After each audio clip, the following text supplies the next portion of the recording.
आज की वीडियो का विधान होने वाली जिसके अंदर हम बात करेंगे सैटरडे नाइट मेन इवेंट के बैटिंग ऑर्ड्स की। हम बात करने वाले दोस्तों आपके फेवरेट सुपरस्टार जैसे कि ओटीसी वन रोमन रेंस की भी। तो रोमन रेंस पसंद है वीडियो को लाइक करना मत भूलिएगा, और जॉन सीना पसंद है तो वीडियो को शेयर तो बनता ही है। आज की इस वीडियो की शुरुआत करेंगे सबसे पहले हम ऑर्ड्स की न्यूज के साथ। सबसे पहले आपको बता दूं एक रूमर काफी तेजी से फैल रहा है कि जॉन सीना जो है सैटरडे नाइट मेन इवेंट की शुरुआत करने वाले हैं। He is going to open the Saturday night main event. लेकिन दोस्तों आपको बता दूं इसमें आधी सच्चाई है। दरअसल दोस्तों जॉन सीना ने जिमी किमेल के शो में यह चीज कह दी थी कि उन्हें जल्दी सोना पसंद है। जब उनसे पूछा जाता है कि सैटरडे नाइट मेन इवेंट होने वाला है, क्या आप शो को ओपन करेंगे या फिर मेन इवेंट करेंगे, जिस पर सीना कहते हैं कि उन्हें जल्दी बेड पकड़ना पसंद है, लेकिन इस बार वो देर से सोएंगे। और इसका मतलब साफ है दोस्तों कि जॉन सीना जो है वो शो की एंडिंग करेंगे, ना कि शुरुआत। दरअसल दोस्तों बहुत से लोगों को लग रहा है कि ओबा फेमी को मेन इवेंट में होना चाहिए, और वो लोग ऐसे र्यूमर्स फैला रहे हैं। आपको बता दूं जॉन सीना जो है और नए टैलेंट्स को बढ़ावा तो देना चाहते हैं, लेकिन उसके साथ वो फैंस के साथ गद्दारी नहीं करेंगे, ऐसा मेरा मानना है। क्योंकि दोस्तों जो टिकटें बिकी है जॉन सीना के नाम पर बिकी है, तो जॉन सीना बिल्कुल भी नहीं चाहेंगे कि शो में वो शुरुआत में आ जाए और उसके बाद बोरियत का सामना करना पड़े लोगों को। क्योंकि सैटरडे नाइट मेन इवेंट जो है सीना के इर्द गिर्द ही घूम रहा है, और मेरे हिसाब से दोस्तों वो शो की एंडिंग करेंगे, शो की शुरुआत नहीं करने वाले हैं। लोगों ने जानबूझकर दोस्तों इस क्लिप को तोड़ मरोड़ कर अपनी अपडेट्स दी है। यहाँ दोस्तों सबसे पहले मैं आपको बताना चाहूंगा सैटरडे नाइट मेन इवेंट के ऑड्स क्या चल रहे हैं इस मोमेंट पर। एक मैच जिसके ऑड्स सामने नहीं निकले हैं वो मैं आपको पहले ही बता देता हूँ। जो मैच दोस्तों मेरे सामने नहीं आया, जिसके ऑड्स मेरे सामने नहीं है, वो है AJ Styles and Dragon Lee का, जो कि फेस करने वाले हैं स्लेटर एंड जवान एवंस को, जो कि एनएक्सटी से आ रहे हैं। एक बंदा दोस्तों टीएनए का भी है, लियोन स्लेटर, शायद से टीएनए में एक्स डिवीजन चैंप है। तो चलिए बात कर ली जाए इस पर्टिकुलर मैच की। तो और तो मेरे सामने नहीं है, लेकिन गाइज आपके सामने एक अपडेट देना चाहूंगा, स्क्रीन पर रख रहा हूं। डब्ल्यू वालों ने अपने वेबसाइट के ऊपर कंफर्मेशन दे दी है गाइज, ये कोई आम मैच नहीं होने वाला है।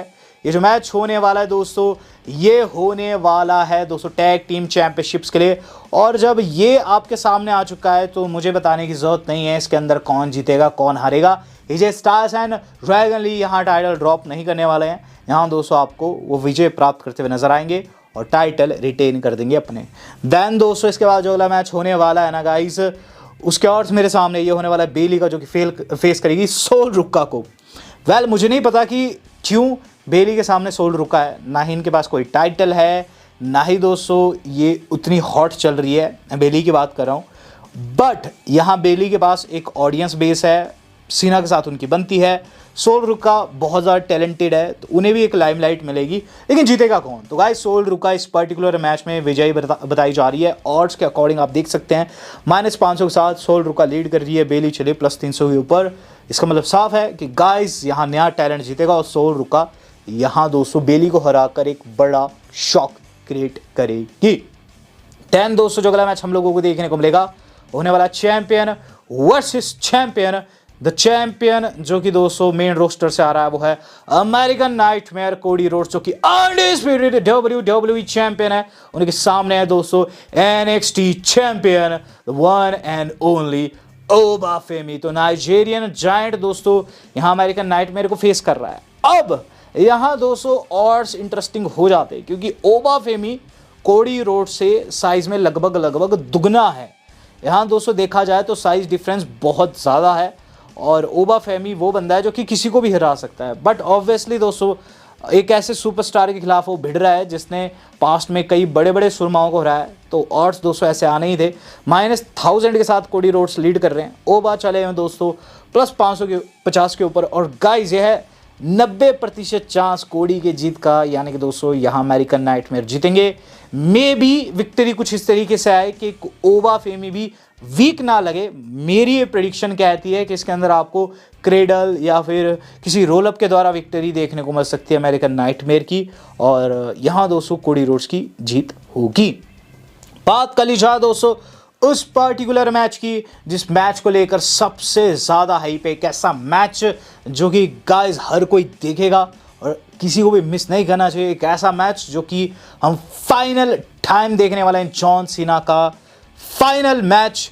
एंड ये होने वाला दोस्तों farmer WWE world heavyweight champion, farmer intercontinental champion Gunther के खिलाफ में। तो जॉन सीना अपने 17 टाइम वर्ल्ड चैंपियन अपनी आखिरी सांस लेंगे WWE रिंग में। ये उनके हिस्ट्री का, उनके करियर का दोस्तों आखिरी मैच गिना जाने वाला है। तो आप समझ पा रहे हैं इस मैच के कितने हाई स्टेक्स है। ऑब्वियसली दोस्तों ये मैच काफ़ी बड़ा है। 18,000 लोग लगभग दोस्तों एरिना में भरे होंगे और सीना सीना चिल्ला रहे होंगे, जहां दोस्तों सीना के सामने होगा ये जनरल जिसे हम गंधर के नाम से जानते हैं। ऑड्स की बात कर लेते हैं तो ऑड्स मेरे सामने है और गाइस ऑड्स में गंधर लीड कर रहे हैं, -2000 के साथ लीड कर रहे हैं। जॉन सीना +700 के ऊपर है, प्लस माना कम। इसका मतलब यह है दोस्तों कि इसके अंदर लगभग 95% चांस है गंथर की विक्टरी के। गंथर दोस्तों यहाँ जॉन सीना को रिटायर करेंगे। एक चीज़ आपको और बताना चाहूँगा सैटरडेज नाइट मेन इवेंट से जुड़ी हुई, कि सैटरडेज नाइट मेन इवेंट में कोई भी रन टाइम नहीं है। जैसे कि आपने गोल्डबर्ग के केस में देखा था ना कि गोल्डबर्ग स्पीच काट रहे हैं और वो आधी रह जाती है क्योंकि टाइम ख़त्म हो गया था। ऐसा कुछ नहीं होने वाला है, कोई रन टाइम नहीं है दोस्तों सैटरडेज नाइट मेन इवेंट का। कोई भी मैच किसी भी हिसाब से किसी भी तरीके से जितना चाहे उतना लंबा खींचा जा सकता है। इसीलिए इस PLE के अंदर, इस छोटे PLE के अंदर बहुत कम मैचेस है। और गाइस जॉन सीना का मैच भी काफ़ी लेंथी रहेगा और उसके बाद उनकी स्पीच भी हम लोगों को सुनने को मिलेगी और गोल्डबर्ग जैसा सीन नहीं होगा, पूरी स्पीच सुनने को मिलेगी। तो ये मस्ट वॉच रहेगा दोस्तों कि जॉन सीना क्या कहते हैं एंड में। और काफ़ी इमोशनल भी हो जाऊंगा दोस्तों मैं यहाँ दोस्तों। अब बात करूँगा अब आप अपनी खबरों की, सीधे जाऊँगा खबरों के ऊपर। तो गाइज़ सबसे पहली अपडेट जो आज की हमारी जुड़ी हुई है वो जुड़े दोस्तों बेकी लिंच से, जो कि आ चुकी है चर्चा में। दरअसल बेकी लिंच हाल फिलहाल में आई थी लेकर्स गेम देखने, जहाँ दोस्तों उन्होंने एक टी-शर्ट या फिर कह लिए स्पोर्ट्स ब्रा पहन रखी थी, कुछ वैसी थी, और उसमें लिखा हुआ था दोस्तों रियल IC चैम्प। तो खुद को अभी भी रियल IC चैम्प मान रही है। इसमें ध्यान देने वाली चीज़ ये है कि सेथ रॉलिंस भी उनके साथ में है, जो कि भले चंगे दिख रहे हैं दोस्तों। हाथ के ऊपर उनके कोई स्ट्रैप वैप नहीं लगा हुआ है, कोई स्लिंग विंग नहीं है, बिल्कुल दोस्तों कूल लग रहे हैं। तो कहीं ऐसा तो नहीं कि मिस्ट्री अटैकर रॉलिंस ही है। और देखते हैं दोस्तों क्या कुछ रहता है। बात कर ली जाए इससे अगली न्यूज़ की, जो कि जुड़ी AJ ली से।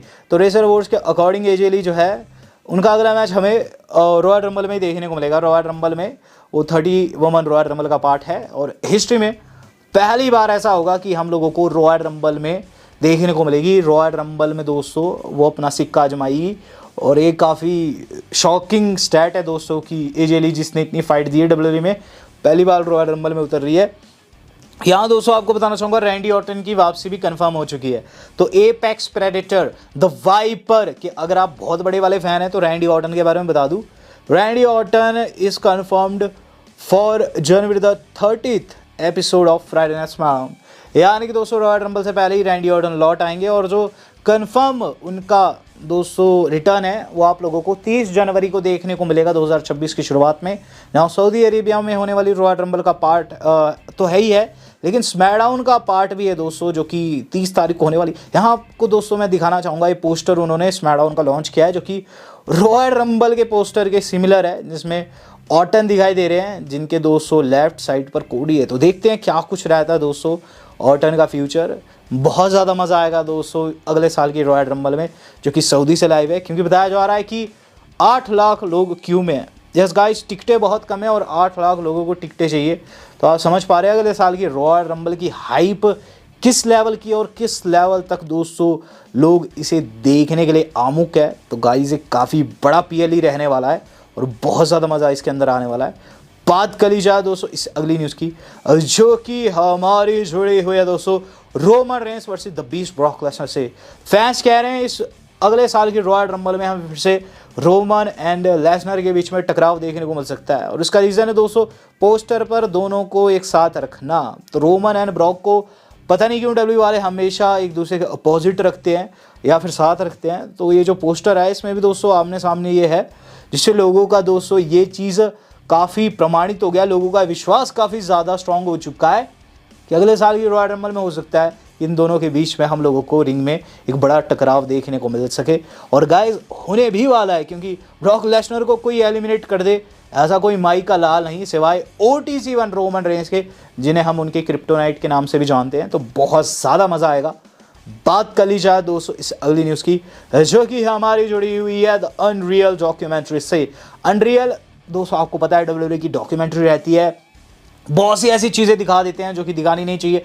मुझे तो पर्सनली अच्छी नहीं लगती, लेकिन जिन लोगों को बिजनेस के बारे में जानना है, जिन्हें ये जानना है कि पीछे क्या चल रहा है, उनके लिए दोस्तों अच्छी न्यूज़ है। 20 जनवरी को दोस्तों इसका दूसरा सीज़न आने वाला है और नेटफ्लिक्स के ऊपर आप लोगों को देखने को मिलेगा, जिसमें बेकी एंड सेथ को फीचर किया जा रहा है। तो और ज़्यादा राजों के ऊपर से पर्दा उठेगा जब ये डॉक्यूमेंट्री लाइव होगी। बहुत ज़्यादा मज़ा आने वाला है। बात कर ली जाए दोस्तों एक ऐसे ही राज की जिसके ऊपर से पर्दा हट चुका है। Yes guys, it's a breaking news. Cody Rhodes ने कंफर्म कर दिया कि रोमन रेंस के साथ उनकी असल में दुश्मनी है। इससे पहले न्यूज़ आई थी, बताया जा रहा था कि कोडी एंड जो रोमन रेंस है उनकी असल में दुश्मनी है और इसीलिए डब्ल्यू वाले चाहते हैं कि जल्दी से जल्दी इनके मैच को निपटाया जा सके। इनका थर्ड पार्ट होना ही है, इससे पहले कि ये कहीं और लड़ जाए इनकी फाइट डब्ल्यूडब्ल्यूई में करा दो। ऐसी कुछ न्यूज़ आई थी दोस्तों, हालांकि मुझे लगा था वो न्यूज़ असली नहीं होगी, बट गैस व्हाट, असली है। कोडी रोड्स ने खुद से कंफर्म कर दिया है। कोडी रोड्स क्या कहते हैं? कोडी रोड्स कहते हैं कि समटाइम्स इस चीज़ को भुनाना, इस चीज़ का पता करना बहुत ज़्यादा मुश्किल हो जाता है कि कौन सी चीज़ रियल है, कौन सी चीज़ नहीं है।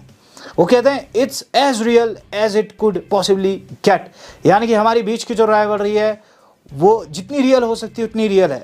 जहाँ उन्होंने आगे कहा you would like to be QB1, यानी कि रोमन तुम खुद को क्वार्टरबैक 1 मानते हो, तुम मानते हो कि तुम WWE का मेन सुपरस्टार हो, मैं खुद को QB1 मानता हूँ। It's every piece of it, he said, but it's also when we get in there, that's probably my favorite guy to make music with। यानी कि जब बात आती है रिंग में रेसलिंग करने की तो मैं तो उसे ही पिक करता हूँ जिसके पीछे का बस सही रीज़न है कि वो खुद को मानता है, मैं खुद को मानता हूँ, और यही चीज़ इस पूरी की पूरी राइवलरी को और ज़्यादा ऑथेंटिक बनाती है। तो कहीं ना कहीं वाकई में दोस्तों इन दोनों के बीच में इस बात को लेकर टकराव है कि कौन बेस्ट है। और गाइज इनका थर्ड पार्ट हम लोगों को अगले साल ही देखने को मिल जाएगा। लेकिन सवाल आपसे है कि कौन बेस्ट है, अमेरिकन नाइटमेयर कोडी रोड्स या फिर original tribal chief? Do let me know. Video मेरी आज कितनी थी? आज तक के लिए इतना ही। धन्यवाद, शबा खैर।